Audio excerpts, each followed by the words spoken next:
bàbá fún wa Olúwa kẹ́ bàbá fún wa fi bàbá ṣàlékún kẹ́ bàbá fún wa. má jẹ́ wọ́n ní àkẹ́ bàbá fún wa Olúwa kẹ́ bàbá fún wa. kẹ́ bàbá fún wa Olúwa kẹ́ bàbá fún wa fi bàbá ṣàlékún kẹ́ bàbá fún wa. ọlọ́mọ́sà wọlé gbogbo ìta ṣe yìí àtàkàánì àti àwọn àdúrà míì náà fi bẹ̀ lọ́hùn fún wa. bàbá wa ṣéèkù Hashimu Olúwa kẹ́ bàbá fún wa fi bàbá ṣàlùjánnà kẹ́ bàbá fún wa. Olúwa kẹ́ bàbá fún wa Olúwa kẹ́ bàbá fún wa.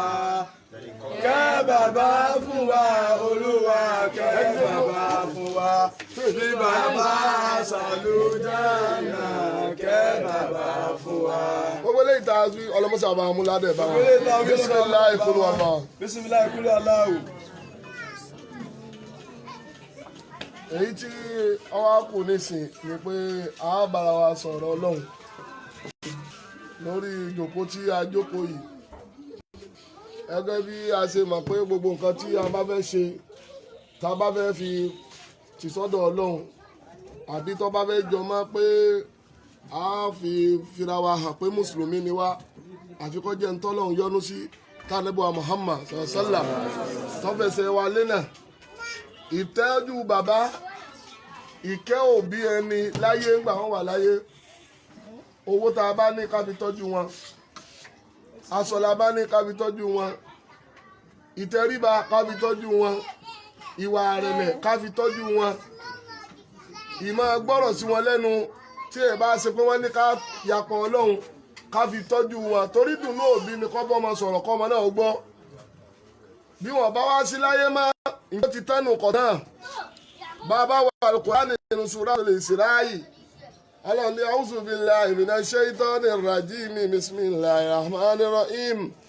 wa qada rabbuka alla ta'budu illa iyyah wa bil walidayni ihsanan imma yablughanna indaka al-kibar ahaduhuma aw kilahuma فلا تقل لهما أف ولا تنهرهما وقل لهما قولا كريما واغفر لهما جناح الذل من الرحمة وقل رب ارحمهما كما ربياني صغيرا صدق الله العظيم. Ọlọ́run sọ fún wa nínú Al-Qur'ani yìí náà ló kù láàrin àwa pẹ̀lú Ọlọ́run. òun ni ó máa fẹsẹ̀ wa lẹ́nà, òun ni ó sì máa fọ̀nà mọ̀ wá lọ síbi ọ̀nà òdodo, òun náà sì ni yóò máa tàwájí níbi ìgbàgbé, òun ni ó sì máa yọ wá kúrò nínú àánú, òun ni ó máa fi wá sínú ìmọ́lẹ̀ yọ wá kúrò nínú òkùnkùn. Ọlọ́run wá sọ fún wa pé qada rabbuka allā ta'budu illā iyyāh. Ọlọ́run ọba pa wá láṣẹ àwọn ọmọ wípé gbogbo ìrìn èèyàn tí mo láyé allā ta'budu illā iyyāh. A gbọ́dọ̀ sí ẹlòmíì àyàfọ́ Ọlọ́run nìkan. Ọlọ́run nìkan ni ká gbà lọ́lọ́run. A kì í pé èèyàn lọ́lọ́run, a kì í pé òkúta lọ́lọ́run, ẹni òrìṣà láyé a kì í pè lọ́lọ́run. Torí pé èèyàn bá ṣe nǹkan àríṣẹ́ mà kò wá tó ká fi sí ipò Ọlọ́run. èyí náà ni àwọn ará àwọn àṣìṣe táwọn ẹlẹ́sìn kejì wa tá a mọ̀ sí kírísítẹ́nì tí wọ́n ń ṣe nítorí ìkan ìyanu tọ́lọ̀ ń fi ọ̀rọ̀ ànábì Ìsá alayhi salatu wassalam tó fi dá lára. ó ní bíbí rẹ̀ ara ní, ìwáyé rẹ̀ ara ní, ìsáyé ẹ̀ ara ní, kọ́dọ̀nà tó gbàjí sí Ọlọ́run ara ní. èyí ń lọ́wọ́ ayọ̀ lọ́jọ́ àwọn èèyàn lójú nígbà tí ò sí láyé mọ́. wọ́n á wò pé kò sẹ́ni tó lè ṣerú eléyìí, bí ó bá jẹ́ Ọlọ́run ó gbọ́dọ̀ jọmọ Ọlọ́run. bẹ́ẹ̀ ni Ọlọ́run lámúyẹ̀ líbi wọ́n lámú ìrùn lára. Ọlọ́run ò bímọ rí, ẹnì kan ò sì ní bí, ẹnì kan ò bí rí. ṣùgbọ́n Ọlọ́run ní allā ta'budu illā iyyāh, ẹ gbọ́dọ̀ pè nìkankan lọ́lọ́run àyàfo òun nìkan náà lọ́lúwa òun náà lọ́lọ́run kọ́dà nẹ́bí wa Isa aleyhisalatu wasalam àkọ́kọ́ ọ̀rọ̀ tí ọkọ̀ọ̀kan sọ ń gbà wọ́n bí kọ́lá ìní abudulayi ẹrú ọlọ́run ní Jésù pera rẹ̀ níjọ́ tí Mèrí bí Jésù kalẹ̀ tí wọ́n wá kálukú wá lọ bá wọ́n wá ń bi léèrè níbo ló ti gbóyún wá nígbà wo lo lóyún nígbà wo lọ wá rọ́mọ ibo ló ti rọ́mọ àlè ọlọ́sì ti ránṣẹ́ sí Mariama tẹ́lẹ̀ ipe wọ̀nyí mọ́ ìtara yìí nà mí nà ìbàṣẹ̀rẹ̀ àádán bọ́ ọba ti ẹ̀rẹ́ èèyàn kan tó bá wá bọ tí wọ́n fẹ́ bí ọlọ́rọ̀ má bá wọn sọ̀rọ̀ fọkúlì fi àpẹẹrẹ bá wọn sọ̀rọ̀ má fẹnu sọ̀rọ̀ ìní nazari tuli ramani sọ́ọ́mánì ipe mò ń gbá àwẹ̀ fọlọ́wọn ọba mi ò gbọ́dọ̀ sọ̀rọ̀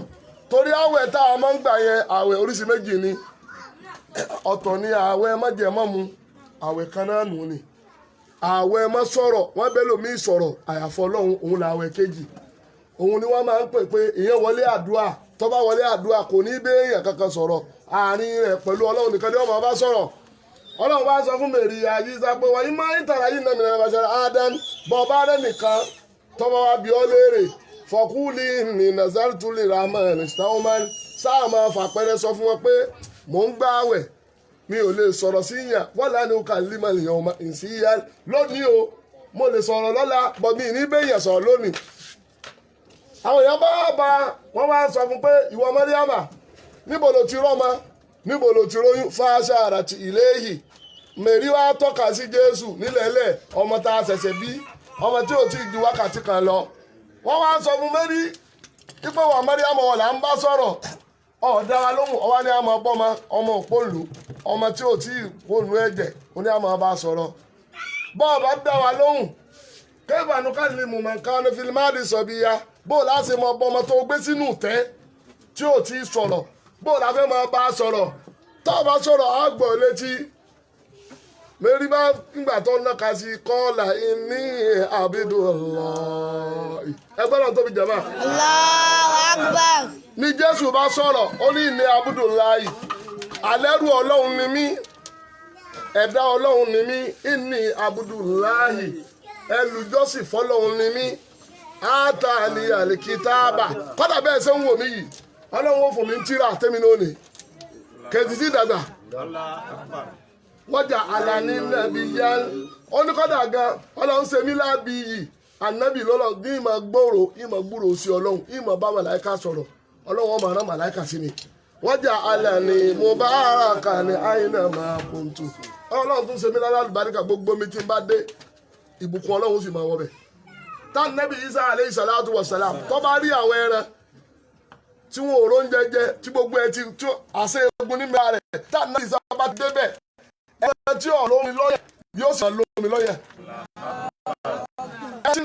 àṣẹ egun lára rẹ̀ tá nàbí Isa bá débẹ̀ àlùbáríkà ó sì débẹ̀ ẹran ó sì bo egun gbogbo bí n bá dé ni olúwa sọ̀rọ̀ ní bí sọ̀rọ̀ àti ọlọ́run sì tún sọ fún mi pé tí n bá dàgbà kí n máa jọ́sìn fọlọ́run kí n máa kírun òun ló fà á gbogbo ẹni tí bá ṣe Christianity tí ó bá ti kírun kò tí ì rọ náà lọ ẹ̀rígbà tí wọ́n ń lọ Jerusalem tí wọ́n bá débẹ̀ bí wọ́n ṣe ń sin lọ́hùn ó yàtọ̀ sí ti Nàìjíríà kí wọ́n tó wọlé ìjọsìn bá a mùsùlùmí ṣe ń ṣàlùwàlá àfọwọ́ àfojú àfẹsẹ̀ bẹ́ẹ̀ ni wọ́n ń ṣe kó tó wọbẹ̀ bá àwọn mùsùlùmí ṣe ń tiri táwọn fún ìkàlẹ̀ bẹ́ẹ̀ ni wọ́n ń sin lọ́hùn anábì Jésù ní wàhùsà níbi sọ̀rọ̀ láti ọlọ́run ní ma sin lọ́hùn wọ́n zakati kọ́dọ̀ ní ìmọ̀ pa àwọn èèyàn láṣẹ pé wọ́n bá lówó kí wọ́n máa tọrẹ àánú kí wọ́n máa yọ sàká òun làwọn kírísítẹ́nì pè tithe òun làwọn mùsùlùmí pè ní sàká béèyàn bá lówó tó ṣiṣẹ́ àbó lówó ọ̀tajà àbó lówó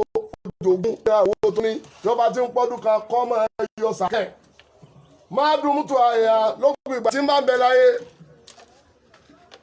wọ́n bá rán bí wá lídà tí Jésù ń sọ̀rọ̀ kò ì dákẹ́ ó ní wọ́n bá ara bí wá lídà tí ọlọ́run ti ṣe mí lọ́mọ rere fún ìyá mi àti gbogbo ọmọ tí ó bá gbọ́rọ̀ tí kì í sọ ọmọ ìdùnnú fún ìyá rẹ̀ eléri bu ọmọ lọ́mọ náà gbogbo ẹni tí ó bá ti sọ ọmọ ìdùnnú fún bàbá rẹ̀ ìyá rẹ̀ ọmọ búnú ọmọ wa yí wọn padà Jésù sọ kèétí ìgbà yóò bí wọ́n ara ń bí wà lè dà tí ọlọ́run ṣe mí lọ́mọ dùn ìtutù ojú fún ìyá mi òun lọ́fà ń gbà tí wọ́n ní wọ́n rò pé wọ́n pa Jésù tọ́lọ̀ ń gbé Jésù ńlẹ̀ òun ni Mèrí fi ń sunkún láàrin odidi ọjọ́ mẹ́ta ipò ọmọ àdùnnú lọ ọmọ mi ni ó kú ìyá rẹ̀ ọmọ dúpẹ́ ni pé mo dúpẹ́ Ọlọ́run yóò àdánwò láyé mi bọ́mọ mi bá kú táyà máa dúpẹ́ pẹ̀lẹ́ ní pẹ̀lẹ́ kí ni àbọ́lọ̀ ń bà sí rí ni ọmọ tí ń bani lójú jẹ́ Jésù ò rí bẹ́ẹ̀ wàlámi ẹ̀jẹ̀ alíjà bàrà Ọlọ́run ò ṣe mí lọ́mọ tí ń tìyá rẹ̀ àbí bàbá rẹ̀ tí ó ti lọ ṣe ń tí ọ̀dà àìmọye ọmọ mi tí ìyá ọ̀nìgbára ní ọmọ tì wọ́n sí tí bàbá lágbára ní ọmọ tì wọ́n sí ṣèkíyá Ọlọ́run ò ṣe mí lé olórí ibú ọmọ tó bá jálẹ̀kùn wọlé wọn a máa pé ọmọ rẹ lọ́sẹ̀ wá nígbà táàrọ̀ ọmọ rẹ á sì ọ́ léṣe ìlérí ibú ọmọ nù ní ṣé ẹ mọ̀ pé ẹ̀lẹ́ bẹ́ẹ̀ àìmọye ọmọ mi ni ó dáná ń ta wọ́n sì wá fi wàhálà rẹ̀ òun náà fi pàyà rẹ̀ kí la fẹ́ lò ń bẹ́ẹ̀ Ọlọ́run níbi Jésù ṣe rí yẹn kò pera rẹ̀ lọ́lọ́run àgbọ̀dọ̀ pé lọ́lọ́run àgbọ̀dọ̀ pé lọ́mọ Ọlọ́run abiyì ni ẹni ara ni ẹni àmì ni ẹni Olúwa rán sáwọn ọmọ bàní Ísírẹ́lì ni Ọlọ́run wá ní ọba àdàrà búkà aláàtàbùdù ìlà ìyá Ọlọ́run pa aláàdé ọgbọ́n sórí àfọlọ́run wọ́n bí ilé wa lè dé. Ọlọ́run wá tún ní àwọn bàbá rẹ̀ àti ìyá rẹ̀ ìsáàlẹ̀ ẹ ṣe dáadáa sí wọn.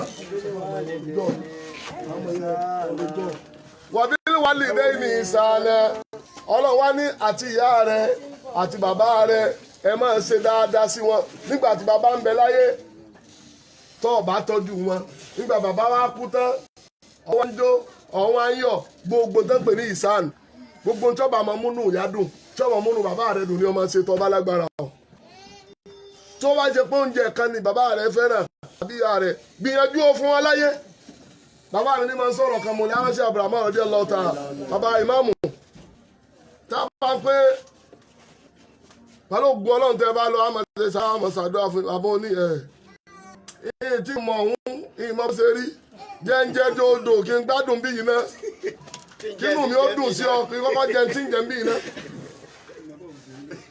bẹ́ẹ̀ ni ẹlòmíì wàláhì ẹlòmíì ọ̀rọ̀ àǹkárá fún ìyá rẹ̀ rí ẹlòmíì ọ̀rọ̀ búrẹ́dì lọ lé fún ìyá rẹ̀ rí lágbà tó ti ń tíráfù ṣùgbọ́n ń jọ́ tí a bá kú àbí bàbá rẹ̀ bá kú yóò mú léèsì 35,000 yóò wá pa màálù yóò pè lérè ìgbà náà wọ́n máa sọ pé ẹ̀ẹ́dọ́ mo sẹ̀yìn yá mi ọ sẹ̀yìn yá rẹ̀ àbọ̀ sọ pé ó yìn yá rẹ̀ gbogbo ẹni tí wọ́n bá rẹ̀ bí àpò wọn ṣe bàtí tí ń sọ ni pé ọ̀tá mi mọ̀ lẹ́yìn ọ̀tá mi nù wọ́n bí wọ́n lè ní ìsàn rẹ̀ ọlọ́ọ̀ni ṣe dáadáa sí yàrá àti bàbá rẹ̀ ìmọ̀ ẹ̀yẹ́bùlù rẹ̀ ìdá àkàyà kìlá kọ́dà bí wọ́n bá dàgbà sí ọ lọ́wọ́ ṣé àwọn báwọn èèyàn máa ń dàgbà ńgbà míì tí ó wà dọmọdé ẹ máa sọ̀rọ̀ ọ̀tún fún wọn wọ́n sì máa sọ tòsì ẹ máa ṣàdúrà fún wọn àwọn sì máa fi pèrè yín sí. arákùnrin kan já arọ́júlù ilẹ̀ Rasulillah sallallahu arákùnrin kan lọ bá nẹ́bí njọ́ kan nígbà tá nẹ́bí ń ṣe wá sí pé Ọlọ́run nìkan ṣe dáadáa sí bàbá àtìyá ó ní ya Rasulullah ó ní mo kó ojú Ọlọ́run inna li walida ìyá kan nìkan mo ní ìní bàbá wallahi kullama ut'imuha gbogbo ìgbà tí n bá ti ń fún yá mi lóúnjẹ tó ló ti darúgbó tí n bá ti ń lò lóúnjẹ báyìí kàkà kọ́ máa ṣàdúrà fún mi pé ó ṣoríire tẹ́dí hu àlàyé èpè níyà mi ń ṣe fún mi. ǹjẹ́ mo lè dúró kí wọ́n fún lóúnjẹ má tí n bá ti fún lóúnjẹ kò ní í ṣépè ìjọ n bá ti fún lóúnjẹ àbí n bá fún lówó ìjọ náà ní í ṣépè fún mi. Ànábì wa Muhammad sallallahu Ànábì ní kíni ọ máa ṣe lọ ni o ìṣe wàláhì ó ní mo fọlọ́ ń búra ṣé bóúnjẹ ló fún yàrá tí ń ṣépè lọ́kọ̀ tààtà láàmà fàásìkà tí yàrá bá lóun ọ̀jẹun mọ́ ẹran ìtàn rẹ ló lóun ọmọ jẹ láàárọ̀ ọmọ rẹ díẹ̀ fún ọ̀sán tọ́ rẹ díẹ̀ fún alẹ́ ọ̀sẹ̀ díẹ̀ fún tọ́ bá wá ń ṣe bẹ́ẹ̀ tó ń lè ṣe bẹ́ẹ̀ wàláhì má àdé ìṣúra ha Ànábì ni mo fọlọ́ ń búra ọ̀tí ẹ̀ tí ì ṣe dájì bèlè tá ló ṣe láàrin tí ìyá rẹ̀ ṣe lórí rẹ̀ nígbà tó wà kékeré. àdúhùn má báyà kanu méjèèjì ni ẹni ọba ní babaláyé tí ò níyàmọ́ ẹ tọ́jú wọn o. a ó kìlá àhùn mọ́ àbí méjèèjì ẹlòmíì sì ní méjèèjì ẹ tọ́jú wọn o ẹ mọ́ dúró dìgbà wọn bá kú o nígbà tẹ́lómi bá wá kú wọn ò ṣe bí kí ni wọ́n pè ní ṣe tó ju sísílà ìlọ ti ń jẹ́ Shoprite ìyá ẹlòmíì ò débẹ̀ rí bí ọ̀tí ẹ̀ lè gbé lọ ẹlòmíì máa gbé ìyá rẹ̀ pamọ́ kò jẹ́ wọ́n mọ̀ pé ìyá òun bẹ̀ nígbà tí ọ̀tọ́jú ẹ̀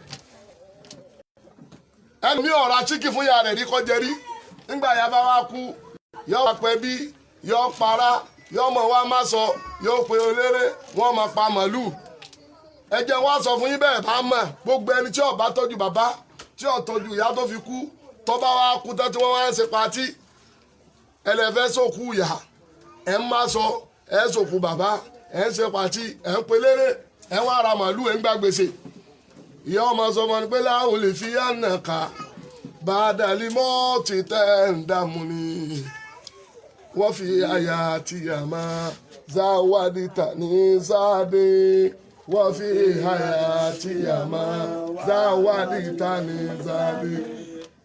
ìtí àwọn òkú yóò máa sọ fún mi pé láwọn lè fi yànnà ká wọ́n mọ̀ pé mọ̀ wá mi ò bí ọ́ mọ̀ wulẹ̀ pé bá dàlí mọ́ ti tẹ̀ ń dààmú ni.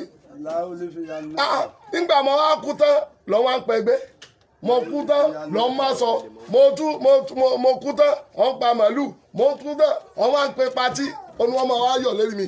báwo ní fìyà náà kan kò ní dáa fún ọ bá dàní mo ti tẹ̀ ń dààmú ni nígbà mo wá kú tán lọ wá ń fi mí hàn sáyé pọ̀ lóbì sẹ́nu rẹ̀ dùn pé mo lọ nìyẹn wọ́n fi àyà àtìyà nígbà mo sì wà láyé mọ́sán wọ́rìtà ní záàdì ebi pa mí iye ẹlòmí ráìsì bí ráìsì ṣe wọ́n hun iye ẹlòmí ò rí ráìsì jẹ mọ́ ọmọ sì lówó ńlọ fowó ṣe bàná yọ rọtí fáwọn èèyàn lọtí ni. mọ́sán wọ́rìtà ní záàdì èmi náà fẹ́ wọ àǹkárá àwọn ìyá wa bẹ́ẹ̀ ṣe rí wọn yẹn àtàwọn bàbá wa ẹni tó bá ní wọn kó tọ́jú wọn o ìjọ ẹ bá lọlé tí wọ́n bá sọ pé nǹkan báyìí làwọn fẹ́ aṣọ ẹbí làwọn fẹ́ ẹ rà á fún wọn o tẹ́ ẹ bá wá rà fún wọn ẹ̀dùn wọn nú láyé ńgbà wọn wá kú tán ẹ wá lẹ̀ ń ṣe patí èpè wọn máa fi ṣe o. ọlọ́run wá sọ pé wàá fi lẹ́hùn ẹ̀jẹ̀ náà súnlẹ̀ mi nàrà àmọ́tì torí àkókò ọlọ́run ní rẹ̀ra rẹ̀ ńlẹ̀ fún bàbá rẹ̀ rẹ̀ra rẹ̀ ńlẹ̀ fún ìyá rẹ̀ gbogbo ntòlẹ́wù kọ́ jẹ́ ipò yòówù tó léwu kọ́ wà kọ́dọ̀ ò bá jẹ́ Buhari kọ́ jẹ́ pírẹsidẹ́ǹtì àfi lẹ́hùn máa jẹ́ náà súnlẹ̀ mi nàrà àmọ́tì ọlọ́run ní rẹ̀ra rẹ̀ ńlẹ̀ gbogbo bẹ́ẹ̀ bá lẹ́nu kò tó bọ́ sọ̀rọ̀ ìwọ náà sọ ọmọ rẹ fún bàbá àtìyá rẹ fún o pé kò sí ní tẹ́ ẹ bá gbà lọ tẹ́ ẹ bá rí gbà bá ti dọ́dọ̀ ìyá rẹ wà láyé rí gbà rẹ́ra rẹ nílẹ̀ fún mi o bí wọn bá wá sí láyé mọ́ ọkùn rọ́bì amúhùnmá ká máa rọ́bà yá mi sọ̀gẹ́ra. àwọn dìdìrín kan àmọ́ bí wọ́n ti gbé tiwọn dé wọ́n fẹ́ ṣàyé dìdàkudà ọlọ́wọ́n ṣàánú wa lọ́wọ́ o ọlọ́wọ́ ṣàánú wa o má jẹ́ wọ́n sí àwọn ọmọ wa nu má jẹ́ àwọn ọmọ wọn fẹ́ràn wọn má jẹ́ wọ́n tẹ̀lé wọn o wọ́n ti bá a débi ń sìn pé wọ́n ní kò ní ìdí kéèyàn ṣàdúrà fókù mọ́ òun léyìí tá à ń ṣe ìrísí ìranu wọn pè é ìsì mẹ́nu kùránì ọlọ́ni kúl máa sọ ìpè rọ́bì rẹ̀ hámùmá ìwọ ọlọ́run bá ń ké ya mi bá ń ké bàbá mi ìgbélé léyìí tá a jòkó yìí tí Akálídù pè wá pé ẹ bá a ṣàdúrà bàbá mi ọdọọdún ẹwà tí wọ́n ti kú láyé ẹ tún bá mi ṣe àdúrà ẹ wá ṣe sàárà kọlọ̀ ń bá mi kẹwàá kàmá bayani sọ̀gíra ọkùnrin kan wá bá nẹ́gbà Muhammad sallallahu ó ní ya Rasulallah inna ummi tutilat ó ní wọ́n sí ọlọ́run ó ní ìyá mi ti kú wa inni ra'aytuha mo sì rí lọ́wọ́ asọ̀tì tí ìyá mi bá tó bá jẹ́ pé ọmọ pé wọn ó kú bóyá tó bá bá mi sọ̀rọ̀ yóò ní tí ó sọ fún mi kọ ìyá mi ikú bá lógìgì afa àtàsádàkọ àníyà sọwọ́kùnrin yẹn díẹ̀díẹ̀ afa àtàsádàkọ à ń ṣe wá sí lọ́wọ́ ní díẹ̀díẹ̀ ǹjẹ́ mo lè ṣe sàárà fún bàbá mi anabiwa Muhammad sasala anabi ní sọlí làhá máa sọ látìkà ìmọ̀ àtàdúrà kọ́dọ̀ ò lè kírun kó o tún kí náfíà kó kírun torí bàbá rẹ pé ládá tí ń bá rí mi irun yóò bá káyìlá ta ó tún káyìlá bàbá rẹ ọkàlásárì ta kálásárì bàbá rẹ wípé ìwọ ọlọ́run irun tí mò ń kí ìbá amúládẹ̀ bàbá mi ọ̀kọ́dà nẹ́gbẹ̀wá Muhammad sallá ó lò lè lọ hajj fún bàbá rẹ èèyàn lè lọ hajj lọ́fà àwọn tó lọ ń kẹ́ tọ́gẹ̀ wọ́n máa wá ráyàn lọ Mákà ló kọ bàbá wọn tí ò lọ wọ́n ráyàn lọ Mákà ló kọ ìyá wọn tí ọlọ́wọ̀n ọjọ́ lọ tó fi lọ Ìdí eléyìí gbogbo eléyìí tá à ń ṣe yìí ojú ọ̀nà la wà. Ojú ọ̀nà la wà. Ọlọ́run kó sábà wa kẹ́ wọn. Bàbá wa chief imamu wa bàbá Shehu Hashimu Adikewuyo. Ọlọ́run sábà wa kẹ́ wọn. Bá a sàmìlì jama. Bá a ṣe ń ṣe ní wọ̀rí. Akẹ́ àmọ́mọ́ wa. Alájà wa Bello. Aláwọ̀ sálà marhaban bika. Ọlọ́run sábà dúró ti yóò. Ọlọ́run sábà kẹ́ bàbá fún wa. Olúwa kẹ́ bàbá fún wa. Fi bàbá sálì jàlá kẹ́ bàbá fún wa. Olúwa kẹ́ bàbá fún wa. Olúwa kẹ́ bàbá fún wa. Kẹ́ bàbá fún wa. Olúwa kẹ́ bàbá fún wa. Fi bàbá sálì jàlá kẹ́ bàbá fún wa. Ọlọ́run sábà wa kẹ́ wọn. We greet you, our mothers. When you are coming, we are just rounding up our lecture. Our Holy Prophet Muhammad sallallahu alaihi wasallam, he said you should take care of your parents, not after death. When they are alive, you should respect them. Make them to be happy. If it is clothes your mother, your father like, try to buy clothes for your daddy and your mommy. If it is type of food they like, you know your mother like rice, he like beans, try to make it a lot, provide a lot of it for them before they die. Not after they die, you now gather people, taking clothes, killing cow, calling musician, as if you are happy that you see the end of your enemy. It's not that one, oh. I want to do burial for my mommy. You're not taking cloth. Nobody go do that one. We have already done the lecture before you come. The dead one will be swearing, laying calls for those who are doing that one. Your father died, you take cloth. Your mother died, you take cloth. You will say, you know go better for you. After I die, you now call your club. Osogbo club, Ibadan club, Ilorin club, Edo club, Ijebu club. Come and do burial for my mother. All that one you do, do party. Say at the appeal, I don't see the end of my enemy. The mother and father will say, Wafi Ayati, Amaza Waltani Azadi. But when I was alive, I need rice and chicken. I never see a shop. You don't give me, but when I die, you go buy cow. I like to eat cow meat, I never see it. My neighbor, they eat it, me, I don't get to eat. After your father died, your mother died, you not preach cow. Burial. As if you are celebrating the end of your enemy. Your mother food when you never give her, when they alive, you call the sharer. You dey share drinks, you dey share canopy. Now my canopy is this. You call the salute, hey, thank you, you help me. That they help you to enter fire. That they help you make this cause and the swear when your mother swear for you, make it for plenty. Somebody call our Prophet Muhammad sallallahu. If my parents you know they again, what I go do? Prophet come tell us say, you go to pray, join your prayer. If you pray Subuh, you can pray for your father when you know they. You pray Zuri for your father. Say this Zuri, he pray too. One of it, make it be for my father. Fasting. You can even fast Ramadan, then feeding people for your mother, for your late father, so that you go to feed for them. The reward may God can give them. Prophet say go reach them. Not only that one, you can send people to Makkah in the name of your late parents. But Prophet Muhammad says, if somebody don't die, since when our father, Sheikh Hashim Adikewuyo, Imam, Chief Imam, when he died, our father, you not get opportunity to say, make I go once again. You see, Badiala, give her money, you don't get opportunity. Illa min salas, unless from one of the three things.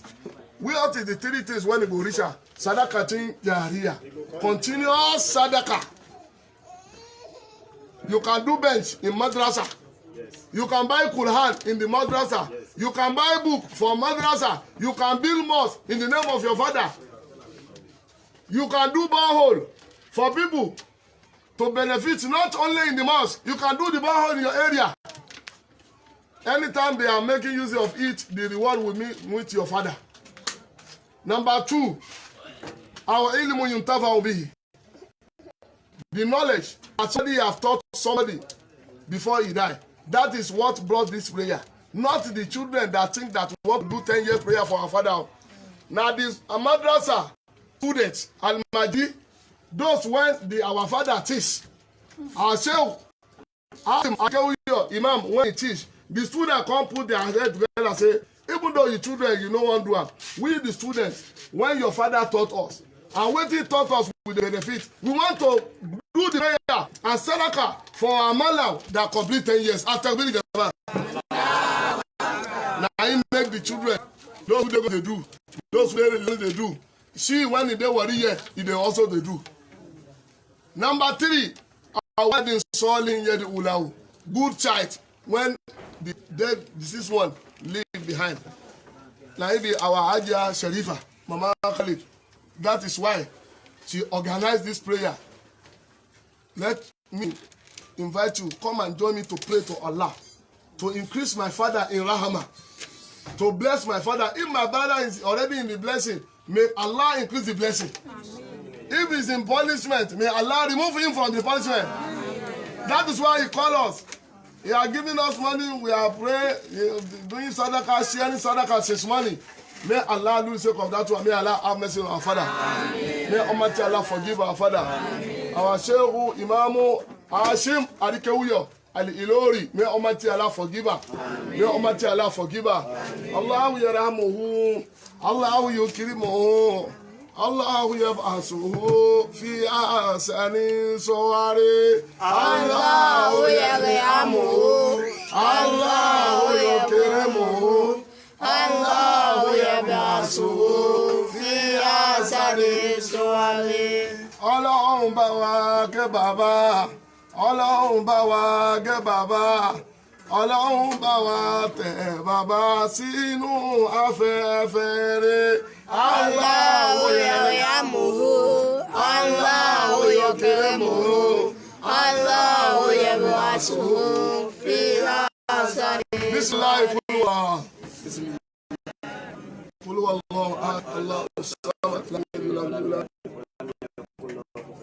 this one you do, this one fish, and so go the